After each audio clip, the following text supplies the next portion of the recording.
ये जिसके भी कोड 6 से ऑनवर्ड आ रहे हैं ये लोअर कैटेगरी है और ये वीज़ा इनका नहीं निकलेगा, ठीक है।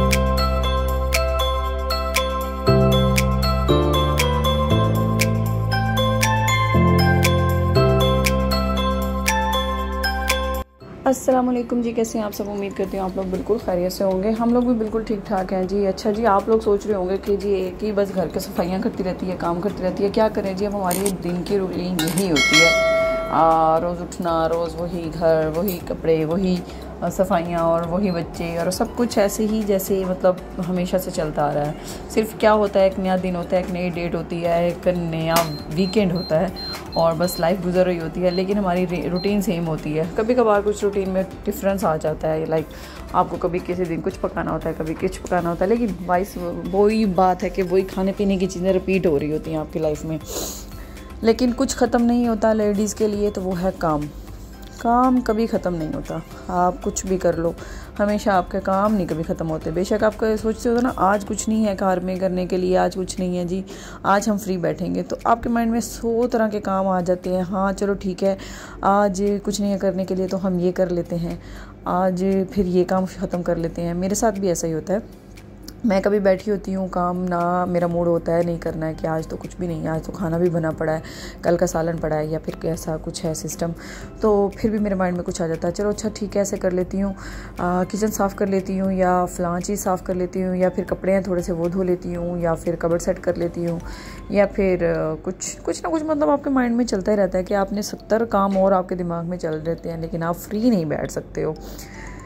जो भी लेडीज़ हैं वो इस चीज़ से बड़ा रिलेट कर सकती हैं कि कभी वेले नहीं रह सकती हैं। अच्छा, मैंने ये सुबह उठी थी, मैंने सबसे पहले जी कमरे की है सफाई और बेडशीट वगैरह चेंज कर दी और साफ़ सुथरा कर दिया। काफ़ी इसमें टाइम लगा, बस पूरा दिन ना, मतलब आप जब सुबह उठते हो सबसे पहले मेरी यही रूटीन है कि मेरी कोशिश होती है मैं पहले रूम की सफाई करूँ। मुझे गंदा घर बिल्कुल नहीं पसंद, दिमाग मेरा बहुत बंद हो जाता है गंदा घर देख के। और इनको नाश्ता करवाती हूँ। कभी ऐसा होता है कि मुझे लगता है कि पहले इनको नाश्ता करवा देना चाहिए बच्चों को, उसके बाद मुझे ये काम करना चाहिए। कभी मैं सोचती हूँ कि नहीं, अगर मैं थोड़ा जल्दी उठ जाऊँ तो मैं पहले क्या करती हूँ, कोशिश करती हूँ सफाई कर लूँ, लेकिन अगर थोड़ा मुझे लेट हो जाता है तो मैं क्या करती हूँ, फिर मैं सबसे पहले इनको नाश्ता करवाती हूँ, देन उसके बाद मैं फिर मैं सफाई की तरफ आती हूँ। मतलब मेरा ऐसा होता है रूटीन कि मैं वीकेंड में 1 या 2 बार मैंने बहुत डीपली सफाई करनी होती है घर की, मॉब वगैरह, बाकी क्लीनिंग डस्टिंग, बाकी जो डेली की रूटीन है वो ऐसे ही बस उठा, सुबह थोड़ी सी सफाई की और वैसे ही ख़त्म। अच्छा, ये रूम की मैंने साफ़ सफाई अल्हम्दुलिल्लाह से कर ली थी। और काफ़ी लोग मतलब देखते होंगे कि मैं अपने ना कारपेट पे ना ब्रश लगाती हूँ, मैं वो क्या कहते हैं वैक्यूम क्लीनर नहीं यूज़ करती। तो मेरे पास वैक्यूम क्लीनर है, बाहर पड़ा है, लेकिन द प्रॉब्लम इज़ मेरे बच्चे जो हैं वैक्यूम क्लीनर की आवाज़ से डरते हैं और अजान तो ग्राइंडर की आवाज़ से भी बहुत डरता है। जब भी मैं कभी ग्राइंडर में कुछ मुझे ग्राइंड करनी होती है चीज़, तो वो मुझे हमेशा यही कह रहा होता है, मम्मी आहिस्ता चलाओ, आहिस्ता चलाओ। अच्छा, अरमान सो रही थी तभी मैंने इतनी जल्दी में ये सारे काम अपने मुकामों को लिए, तो मैंने कहा चलो बस फटाफट ख़त्म कर देती हूँ अपने काम।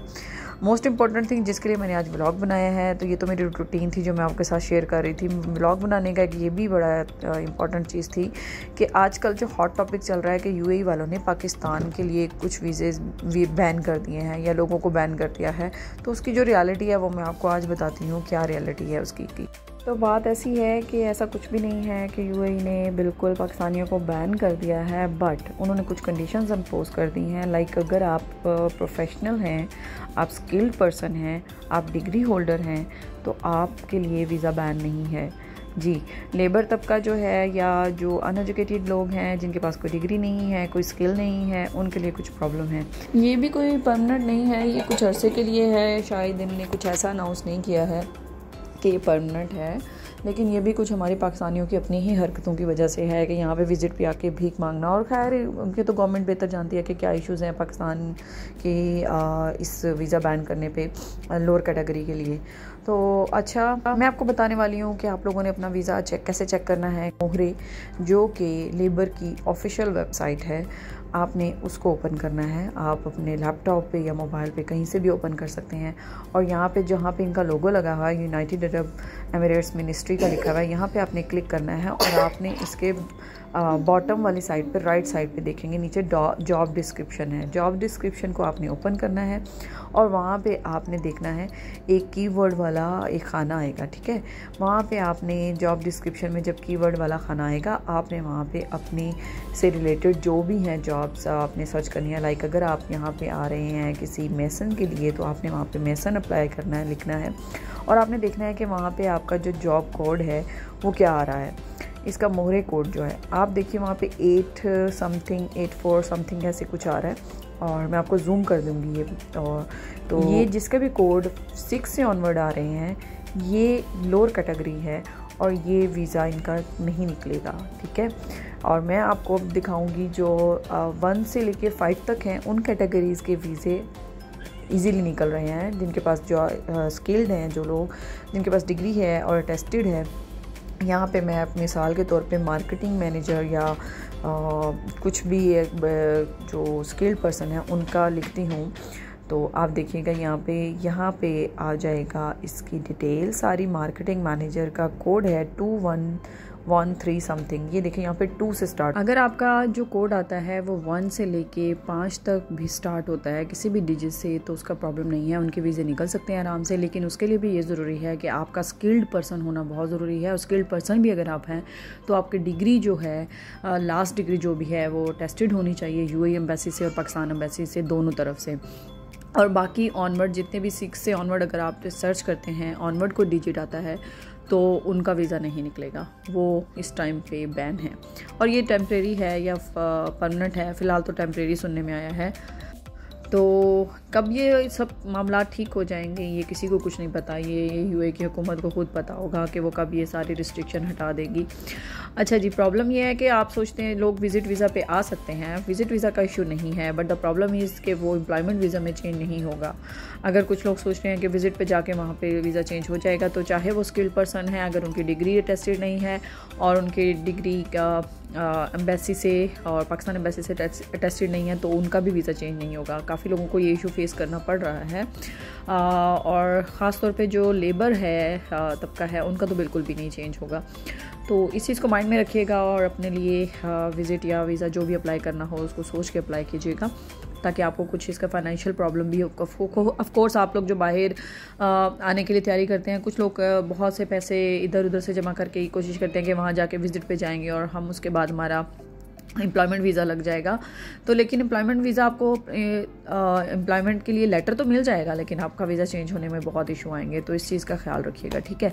और यहाँ पे मैं जी ये तो हो गई वो इन्फॉर्मेशन जो मैंने इस व्लॉग में आपको सबसे इम्पॉर्टेंट चीज़ जो आपको बतानी थी कि ये परमानेंट नहीं है। इंशाल्लाह सब हालात बेहतर हो जाएंगे। लेकिन एक सबसे बड़ी बात यह है कि पाकिस्तानी जो भी हैं, अगर मुझे कुछ ऐसे लोग सुन रहे हैं जो प्लीज़ आप लोग जो इस तरह की हरकतें करते हैं कि यहाँ आके कोई बैगर्स और इस तरह के गलत काम, तो प्लीज़ आप उन लोगों के साथ गलत कर रहे हैं जो कि बहुत ज़रूरत के लिए यहाँ पे आते हैं, अपने फैमिलीज़ के सपोर्ट के लिए आते हैं और वेल एजुकेटेड नहीं होते, क्योंकि वो किसी न किसी प्रॉब्लम की वजह से उनको एजुकेशन नहीं मिली होती या वो आला तालीम नहीं हासिल कर पाते, तो वो किसी तरीके से भी यहाँ पर मूव करते हैं अपने घर का पेट पालने के लिए।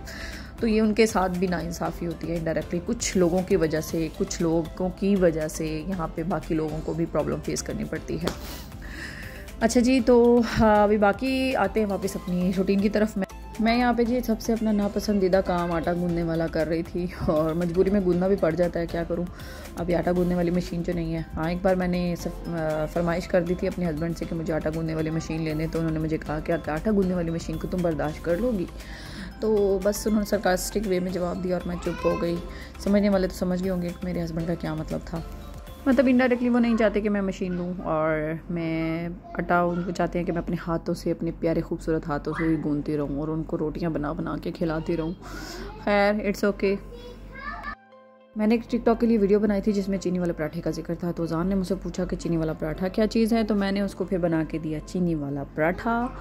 ही वॉज़ नॉट एक्सपेक्टिंग कि ये बहुत मीठा होगा, और जब उसने टेस्ट किया कहता है बहुत ज़्यादा मीठा है और यम्मी भी है, लेकिन उसने थोड़े सा निवाले खाए, बाकी तो मुझे ही खाना पड़ा था। और लेकिन मैं भी सारा नहीं खा पाई थी, बहुत ज़्यादा ही मीठा था ये तो। Done? How's the paratha? So sweet. Yummy? Yeah. You like it? So sweet. Did you like it? चीनी बिना पराठा हो गए. चीनी वाला पराठा हो गया.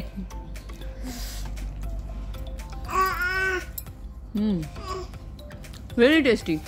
And very sweet, huh? You are sweet? It's so sweet.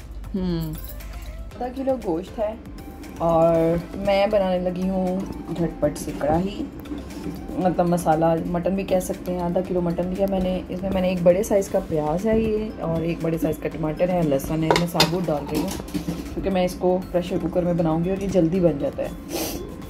अब मैं इसमें डालूंगी मसाले, मैं आपको दिखाती हूँ।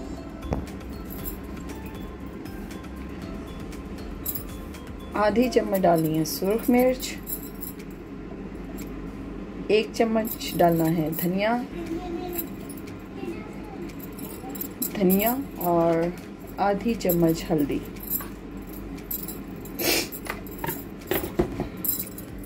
नमक,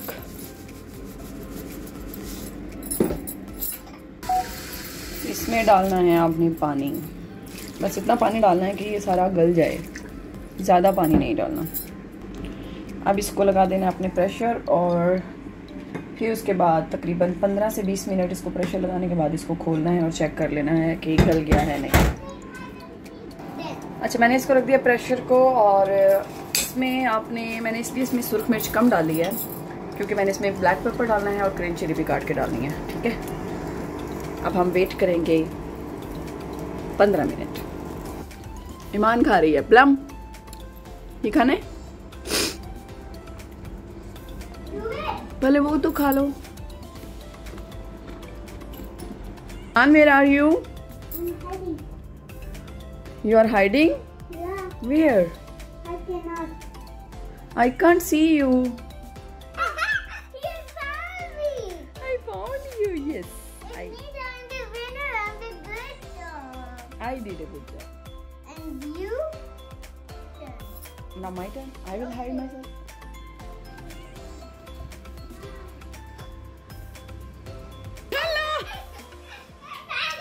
You find me so fast.